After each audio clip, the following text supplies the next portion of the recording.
The ink wasn't even dry on the contract. A major league uniform, a locker with his nameplate, the culmination of a decade of grinding. And then, just 4 days later, it was all erased. We are talking about the sheer, brutal arithmetic of the Los Angeles Dodgers front office, a cold equation that reduced 31-year-old utility infielder Ryan Fitzgerald's entire tenure to a 4-day phantom contract, sacrificing him instantly to secure the services of Andy Ibanez. Was this an act of calculated, necessary excellence, or simply the most ruthless display of organizational heartlessness we have ever witnessed? This is the shocking reality check that separates the contenders from the dynasties, and we're diving deep into the cutthroat physics of the sport right now. Welcome to 606 Prime News, where we analyze the relentless roster churn of baseball's reigning monster, dissecting the true cost of chasing championship immortality, where one man's 4-day dream is another's meticulously executed chess move. The narrative around the Dodgers offseason has been glittering, focused on the blockbusters and the breathtaking spending, yet the true mark of their operational genius lies in these micro-adjustments, these instantaneous transactions that look cruel on the surface, but are strategically essential. The acquisition of Ibanez, a solid glove-first utility infielder, for $1.5 million over 1 year, became necessary due to an unfortunate confluence of circumstances. Tommy Edman is recovering from ankle surgery and may not be ready for opening day. Furthermore, the potential re-signing of Kike Hernandez, while rumored, would still mean a slow start, as he is coming off elbow surgery. As analyst Kenji Miyamoto often emphasizes, the Dodgers don't plan for the best-case scenario. They buy the best insurance policy available, regardless of the cost to others. Ibanez is exactly that insurance. Though his 2023 slash line of .239, .274, .379 with Detroit is hardly awe-inspiring, his primary weapon is stability. His career UZR per 150, a measure of defensive range and reliability, consistently ranks above average, making him the kind of plug-and-play piece the Dodgers adore. As one scout noted privately, Ibanez is the definition of a dependable glove. When you have elite pitching, you need infielders who don't compound mistakes. He doesn't break the defense, and that's worth more than a dozen home runs in a tight division race. But to secure Ibanez's 40-man roster spot, someone had to vanish. That someone was Ryan Fitzgerald, who had only been acquired via waiver claim from the Twins just 4 days earlier, on January 2nd. Think about that time frame. He went from being waived by Minnesota, claimed by the most prestigious franchise in baseball, a career lifeline, to being DFA'd before his luggage was likely unpacked. Fitzgerald's case is tragically compelling because, unlike a minor leaguer just finding his footing, he had proven himself at the AAA level, posting a robust .277 average, a .367 on-base percentage, and a .469 slugging percentage across 59 games last year. He was viable.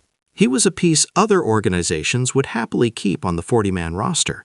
This fact makes the speed of his dismissal feel like a punch to the gut, elevating the emotional conflict inherent in this move. Many commentators immediately cried foul, suggesting that this move represented an unnecessarily harsh timing and lacked basic respect for the player. The counterargument, however, is brutal and logical. The DFA clock started ticking the moment the front office realized Ibanez was a realistic option. "You can't wait," stated veteran baseball writer Marcus Lowe. Once the physical with Ibanez was scheduled, Fitzgerald was already toast. Waiting another week just risks losing Ibanez to another bidder, and the priority is protecting the integrity of the major league product, not sparing the feelings of a waiver claim. The reality is, in a system where every single 40-man roster spot is valued like rare gold, Fitzgerald was, regrettably, a temporary pawn, a stopgap acquired simply to prevent someone else from grabbing him while the larger, more calculated moves were finalized. This isn't just about filling an immediate hole left by injuries to potential starters like Edman. It's about preparing for the deeper chaos of a 162-game season. The Dodgers are not content with just making the playoffs. They aim for World Series glory, and that requires a level of transactional ruthlessness few other organizations possess. They are paying the cost of being a perpetual title contender, and that cost, as we see with Fitzgerald, is frequently human.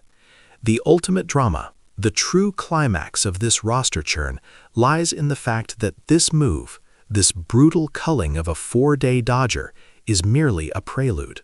The Ibanez acquisition is the third Major League contract signed this winter, a series of calculated additions that are happening concurrently with blockbuster trade speculation. The open loop of the offseason centers squarely on potential big-name outfielders like Corbin Burns, or possibly even someone like Kyle Tucker. Imagine the scene. If the Dodgers succeed in acquiring a true superstar, the resulting 40-man roster crunch will be even more catastrophic. The realization dawns on us that Fitzgerald wasn't cut just for Ibanez, but as a sacrifice to lubricate the machine for the next, even bigger acquisition. As veteran agent Ken Sato put it, the player doesn't even have time to feel excited anymore. Fitzgerald probably still thinks there's a chance he clears waivers and stays in AAA, but the message from the Dodgers is clear. You are replaceable faster than you can blink. This is the definition of a championship-caliber roster. No sentiment, only efficiency. For $1.5 million, the Dodgers secured a reliable, versatile player, covering their immediate needs and setting themselves up perfectly for the season start. It is a terrifyingly cost-effective move. While we might feel pity for Fitzgerald and the cruel timing, a man who lived the dream for less than 100 hours, we must acknowledge that this relentless, cold-blooded efficiency is precisely why the Dodgers remain the benchmark for the entire league. It's the cost of winning, paid in 4-day contracts and broken hopes. What do you think? Is this kind of rapid-fire DFA a necessary evil for a championship contender, or is it a step too far in the brutal business of baseball? Let us know your thoughts in the comments below. If you found this deep dive into the harsh realities of roster management compelling, please remember to like this video, share it with your fellow fans, and hit that subscribe button right now on 606 Prime News for more expert analysis of the game's toughest decisions.